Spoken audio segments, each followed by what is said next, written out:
Villa missed out on that all-important top 5 due to some controversial refereeing in their game at Old Trafford. Let's first of all hear from their head coach, Unai Emery. It was clear the goal, watching in TV, but we have to accept it because we are making mistakes, the coaches, we are making mistakes, the players as well, and sometimes the referees, of course, but VAR is for this reason, and I believe in VAR. But we had to accept it, and the match we played, we didn't deserve more. We started support, after the minute 25-30, when we were getting better, was the sent-off. After it, we needed to be resilient, we were being resilient, and get our moment as well, and we had it, with the goal disallowed, and after it was more difficult, and really being another match after their goal. But of course we are getting Europa League, and we have to be happy, we have to accept it, Conference League, Europa League, Champions League. We are third year in a row in Europe, and we got 67 points. It's really amazing how we finished the season. Go on then, let's hear it.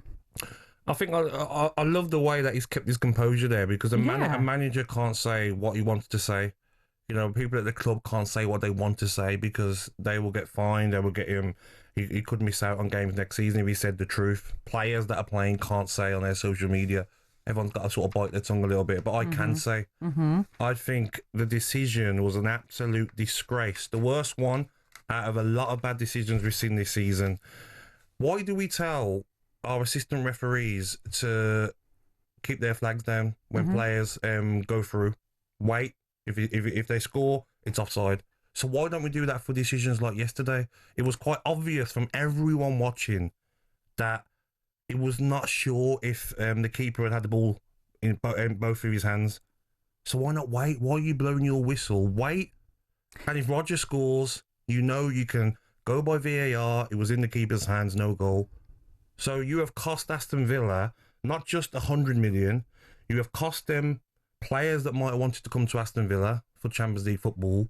You've also maybe cost Aston Villa in PSR rules. Now they've got to sell more players than they probably needed to. They got Champions League football. And I get it. Aston Villa were very poor. Did not turn up. Not one player turned up yesterday. Poor performance. But Newcastle going a goal down. Aston Villa only needed a draw. So to score that goal, then to hang on for 15, 20 minutes left of the game. I'm just so disappointed in our officials, Natalie. Okay. And I do understand that. And if I was in your shoes, I would feel exactly the same. But if you're going to write to the PGMOL, are you not going to write to Aston Villa? Are you not going to write to Emi Martinez? He got sent off for a completely wild, reckless challenge, which meant you had to play a lot of that second half with 10 men. If you look across the whole season, Gabby, there were 19 games you didn't win. You only needed to draw one of the 10 defeats you had this season, and that would have changed the story. 100%. We have not been good enough this season. We've struggled with the Champions League football and the Premier League football afterwards, not getting the right results. But we could have looked back if that decision wasn't made, and Newcastle would have been saying, it's not down to just losing this game against Everton. Look at the points you've dropped. So I can see where you're coming from, but I just think the standard of the Premier League, the biggest league in the world by a mile for me, finances, players, managers, how can we have the second least experienced referee in the Premier League? Out of all the 10 referees that officiated yesterday, Mr. Bramwell was the second least experienced for such a big game. If we had one of the more experienced referees, they would have known the rules, just wait. And I get it. You can go back to form this season. Ipswich, we dropped points at home. We've dropped so many silly points against teams that we should have gained points. But in that moment, we were hanging on after the red card, doing well defensively, hanging on. That goal goes in. We've got 15 minutes. Manchester United can score. A draw would have been enough. Yeah, listen. So they've got to score 2 goals in 15. You're hanging on for your life to get Champions League football. But did we deserve anything out of the game? No, we didn't. We were poor. I mean, this is what again, this is what I come down to. And I do understand your anger. I really do. We all agree it was a poor decision. But at that moment, Thomas Bramall thinks it's a foul. And how many times have we been saying that when it comes to offsides, the official should be flagging when it's so blatant? In Thomas Bramall's eyes, he thought Morgan Rogers had fouled Bayindir. It's funny though, Shabanda, right. sorry. Now, you know what's funny? Because yesterday I was at my son's game. He had kick-off at 12 o'clock. And the referee is one of my older son's good friends. Like, he's proper referee, done his referee course. Nice. And there was a goal that was given for my son's team where the keeper sort of come out and the striker sort of got there before the keeper, just like that incident. And the referee didn't give it. Didn't give a foul, sorry. The goal was given. Yeah, I hear what you're saying. Come on, we're at grassroots level and referees can get it right. We're at the Premier League, the elite. And we've got a referee who was maybe nervous for the occasion at Old Trafford, inexperienced, and he was quick to blow his whistle like, foul. No, he wasn't. Relax.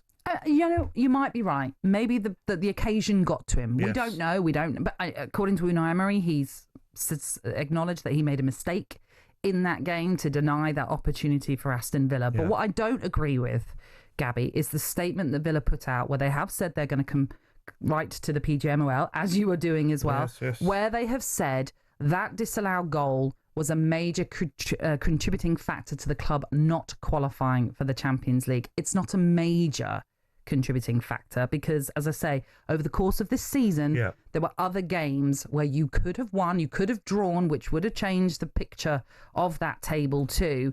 And in that game at Old Trafford, you had one shot on target. As you've pointed out, of course, you weren't good enough. We weren't good enough. But I do get the anger. If we flip this to Chelsea, to Newcastle, to Man City, all fighting for the top 5, and the same sort of scenario happened, they would have done exactly the same. And I get it. No matter what's happened in the season, we haven't performed as well as we could have this season. Champions League football's played a factor in that. But in that moment, that part of the league season, 38 games in, 75 minutes in, that has cost Aston Villa Champions League football.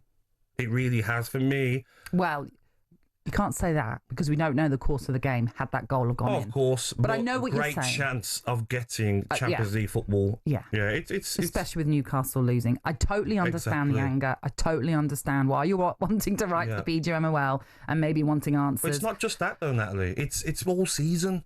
VAR has been a shambles. The refereeing's been so poor. Refs don't make decisions sometimes because they're waiting for VAR.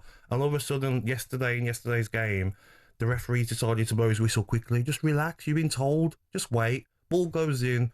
Go to VAR. If the ball's in the keeper's hand, foul. And you're right. You're right on that point. Perhaps he could have waited and then they could have reviewed it. Time for you to reveal what you have written. Okay, then let me take this out the envelope. Okay. I promise you, this is an official letter that Gabby has written. Here we go. We'll go on. So, let's start. For the attention of the PGMOL and Howard Webb, not only have you cost Aston Villa £100 million, you have cost us in our battle with PSR. The same battle that we have every season. You have also destroyed Aston Villa's chance to play Champions League football again, which would attract bigger talent and help us keep our better players. Can I ask, Howard, why your assistant referees let players play on before they raise their flag, but your referees do not let play go on before they blow their whistle? What are the officials being taught, Howard? Can we not go abroad to bring in better officials, as this is not an isolated incident? The Premier League is the biggest league in the world, with the best coaches, best managers and best players from across the world.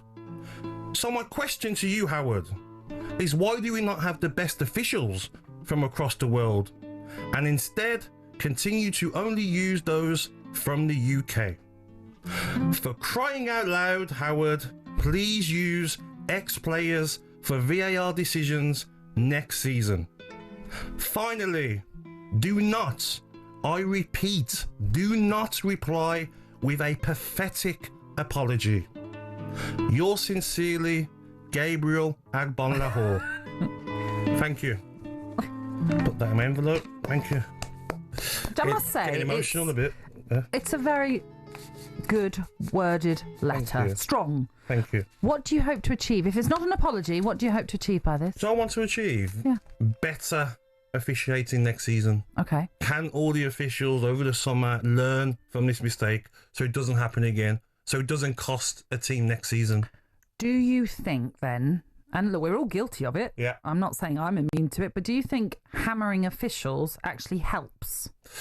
Do you know what I'm saying? Yeah, I'm not hammering, but I think when you don't do your job properly, you have to be told and you have to improve in every work of life. So the referee in question, and other referees this season, not just referees, VAR officials, assistant referees, can you all do better? Because this is the biggest league in the world. We're talking about an Aston Villa club who are going to miss out on 100 million. They're probably going to lose extra players because of PSR rules that they're fighting every season. Yeah. And it's not just about Aston Villa, it's about all clubs this season. You mentioned a few earlier on, big decisions this season, over the last few seasons that have cost clubs. Can we do better? Can Howard Webb teach these referees, these are the rules. Don't blow your whistle. Leave it until play's carried on, and then you've got the VAR to help you. Yeah. Thank you. There's. So it's there. It's just got to seal it up now. Seal it. Yep, I think it's a great letter. Thank you. Let's see what you can achieve by that. But I would also like you to write to Aston Villa. I'd also like you to write to Emi Martinez. What was he doing? Why did he get sent off in that game with such a wild and reckless challenge? And also, why Villa weren't able to just, I don't know, get a draw out of the 19 games, or say 10 games that they lost, or from the 19 games that they didn't win, why they couldn't convert one of those into a win, which would have changed the perfection. Let's do one thing at a time. I'll come to that maybe in about a month's time, Natalie, when I get a reply. Yes, absolutely. We'll come absolutely. to that. talkSPORT Breakfast, waking you up Monday to Friday morning from 6 a.m. on AM, on DAB, via the talkSPORT app and on your smart speaker. talkSPORT.